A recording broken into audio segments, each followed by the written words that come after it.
Well, hello, writers. Welcome to episode number 299 of How Do You Write? I'm Rachael Herron, and I'm thrilled that you're here with me today on this bonus mini episode where I will answer a few questions that have come in from my Patreon subscribers who subscribe at the $5 a month level or up. Thank you. Thank you so much for everyone who subscribes. It makes such a difference in my life. It really, really does. It allows me to be here for you. And that's really honestly one of my favorite places in the world to be is here for you. So let's jump into them.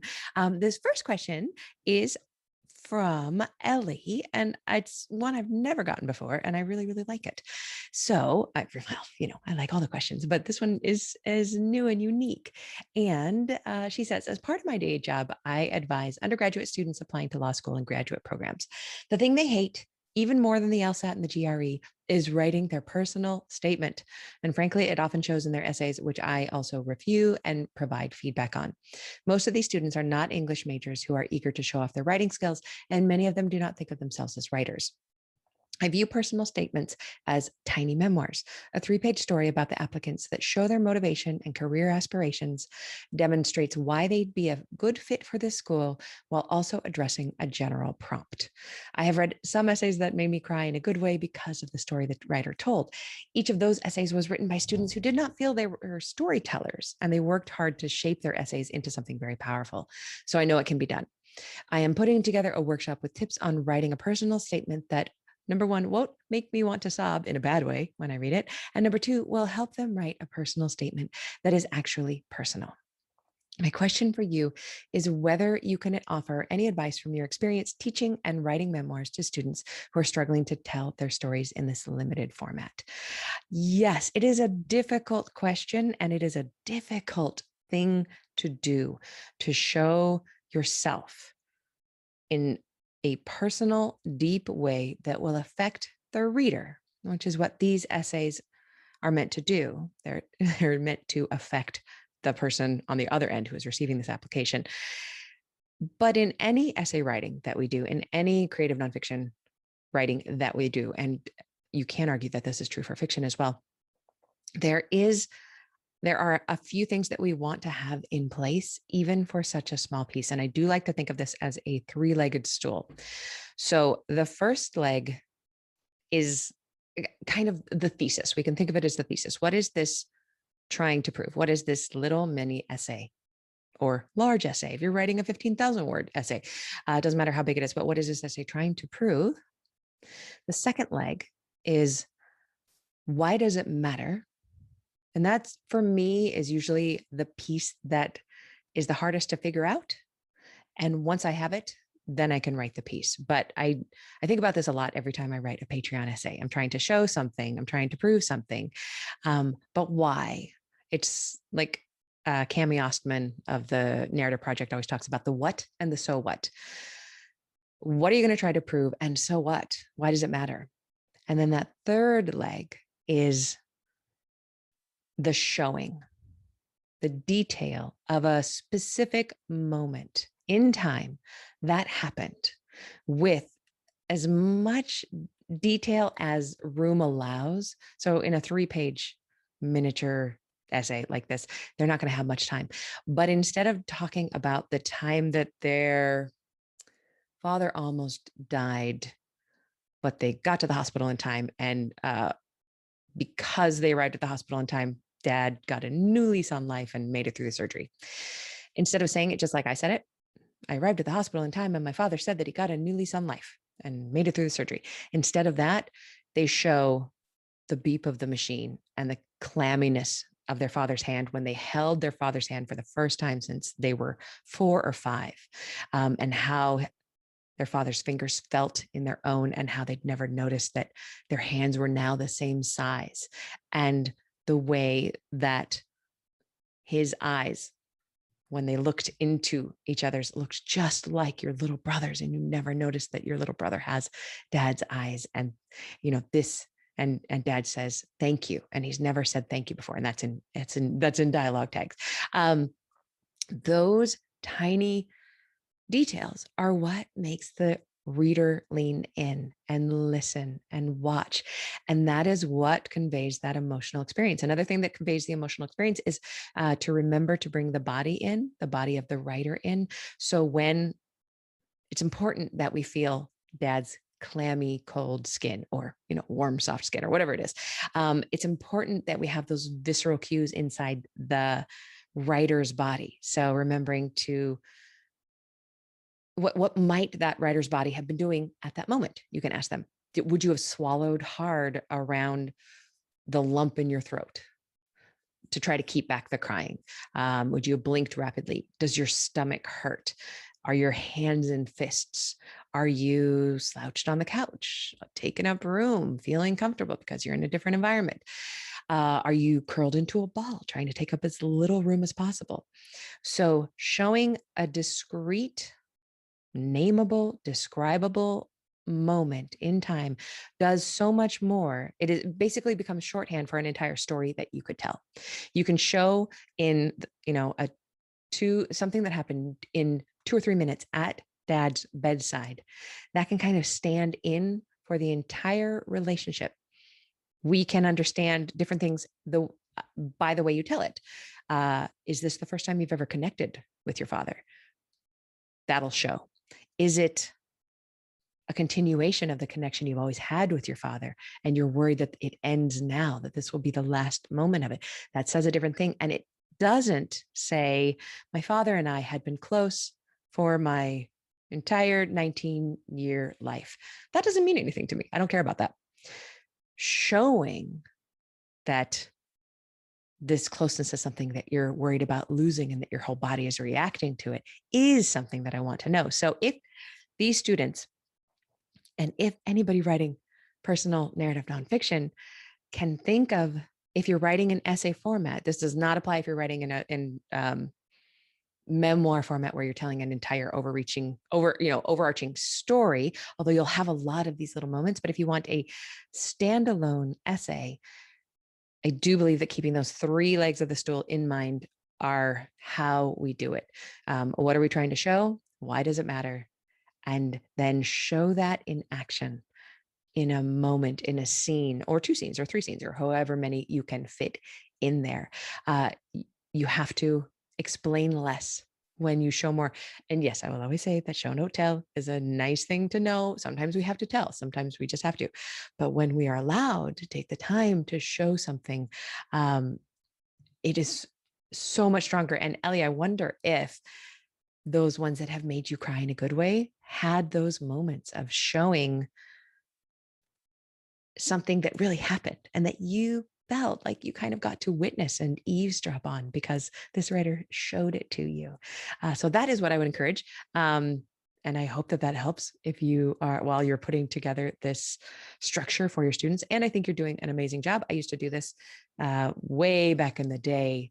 I worked in a student help center and did this kind of thing. And I found it very, very, very challenging, most especially, of course, with the students who either hate to do this kind of writing or think that they hate doing it, or people who just don't think they have the skills, whether English is their second language or whether they've been told that they don't have these kind of written skills. It's so hard to break through that fear and get the story out that is behind that fear.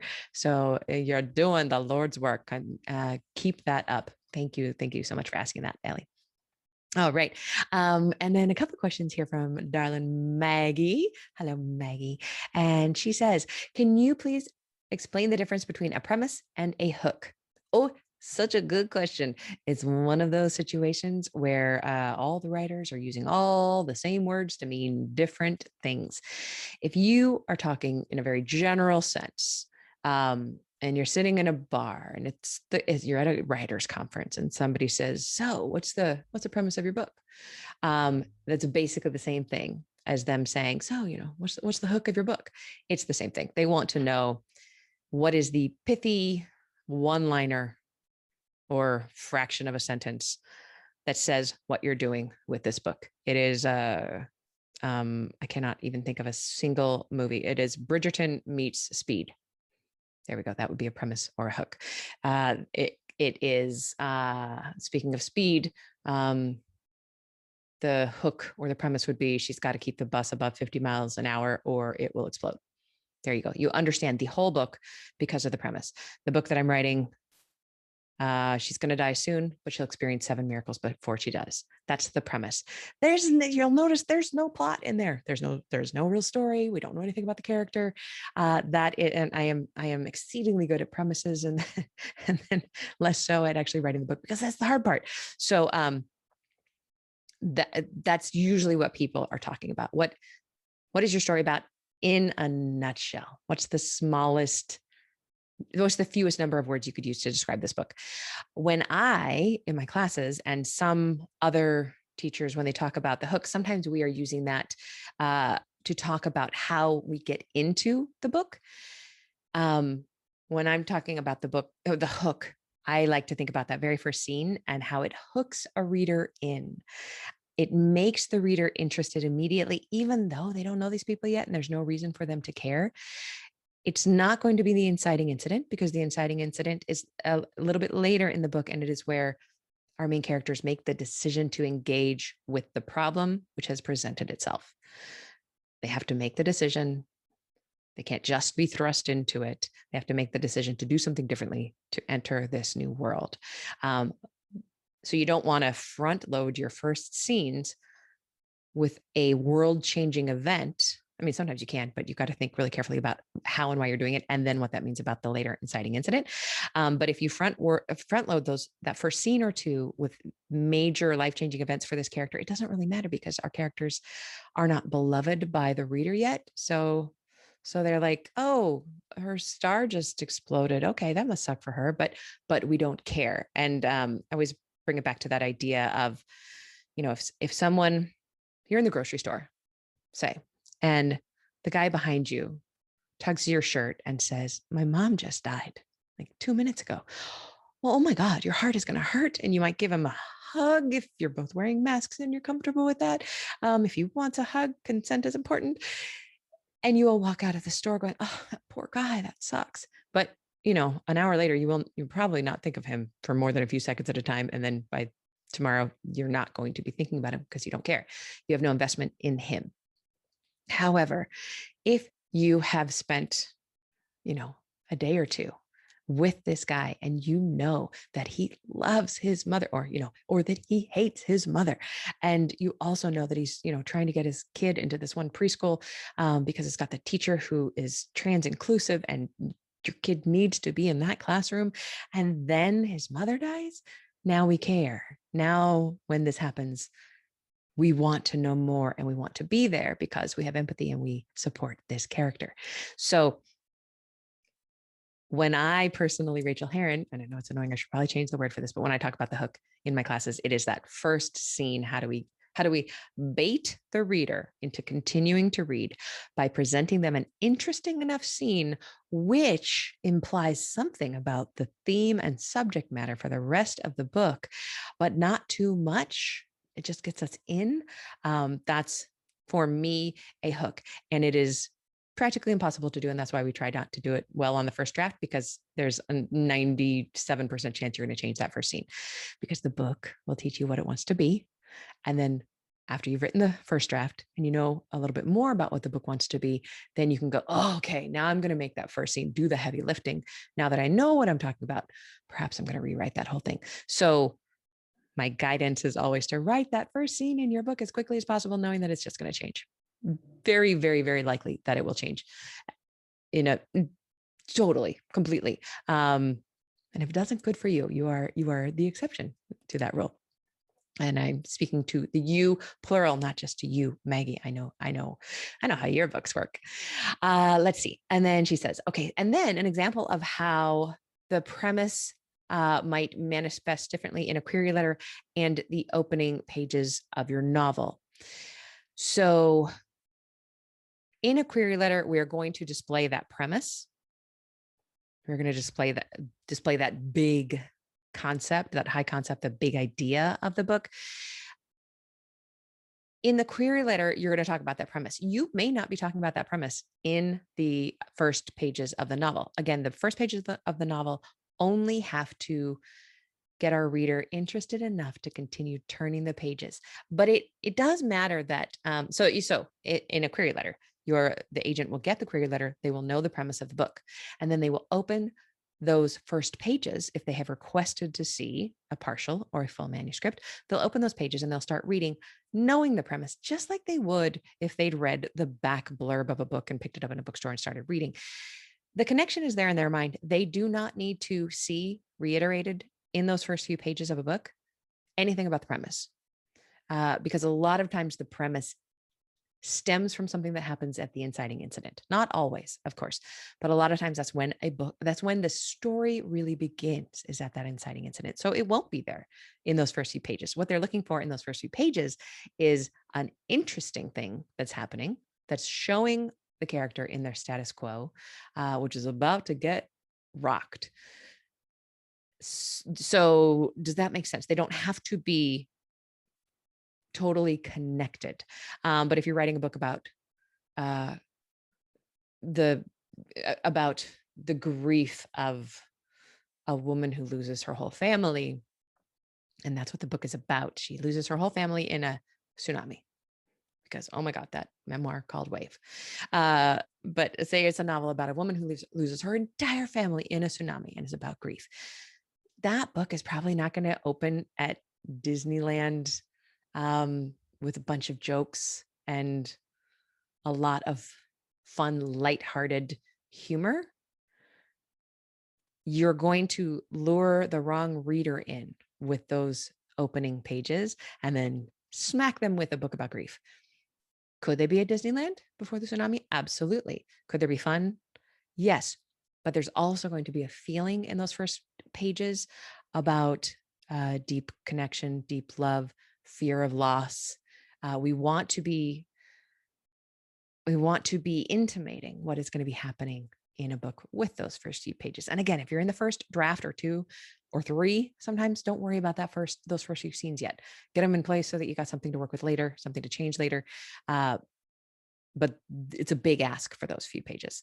We just want it's like opening the door. We want the aroma of what is cooking on the stove to be in the air when our reader opens the door, but they're not eating the meal yet.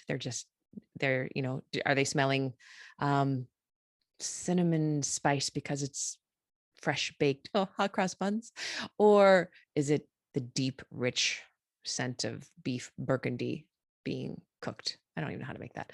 You know what I mean? So they do not have to. So the manifestation of your premise will appear differently in a query letter. It will be stated, and it may not appear in those opening pages of the novel. Related question, she says, if a book is more character-driven than plot-driven, does it change how quickly you have to present the inciting incident? How about in genre expectations like romance compared to women's fiction? So if the book is more character-driven than plot-driven, does it change how quickly you have to present the inciting incident? No, usually. I mean, the inciting incident can move around quite a bit. And these are story expectations, their story gravity, their literary gravity, their how stories fly. But again, we get to put our own spin on everything. We just kind of need to know how the plane works. And then we get to send it into free falls and dives and turns and loop-de-loops when we want to. But an inciting incident, normally in a very, very, very, very fast-paced book, like a thriller, some kind of crime fiction, might happen around 8 to 10%. Normally it's going to happen between 12 and 18% of the book, but it's not going to happen faster because it is fast, or slower because it is character driven, not plot driven. It will always happen in about the same place. And we do that for a reason, because the reader is looking for that change to occur. They're looking for that thing. They don't know it, but they're looking for that problem, that question to be opened, and for this character to make a decision and for them to go along with it.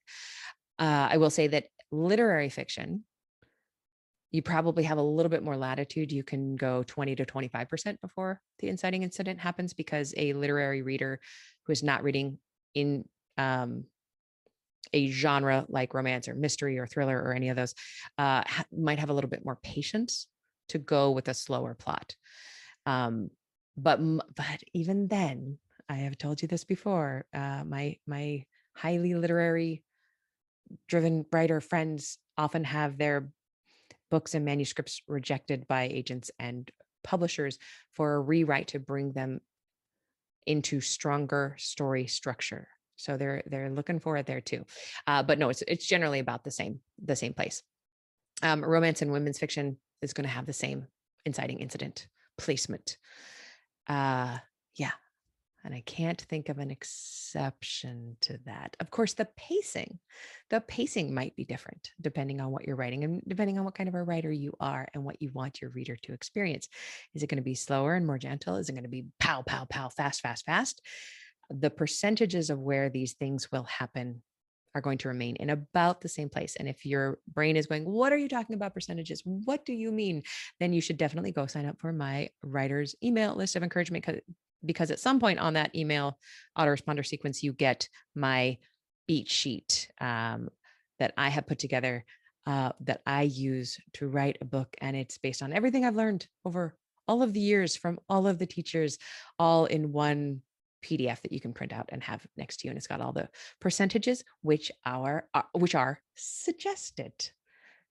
If you know the rules, you can break the rules, but there are some rules you don't want to break too much. The three things that need to be in approximately the expected place, I believe, are inciting incident, the context shifting midpoint, and the dark moment. The rest, you do you.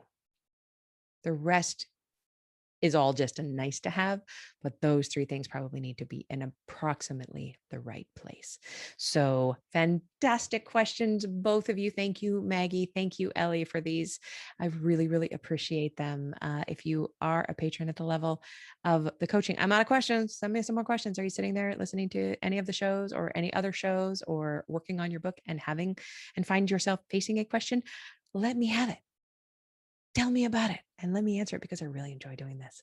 Okay, my friends, I wish you very happy writing. Thank you for being here.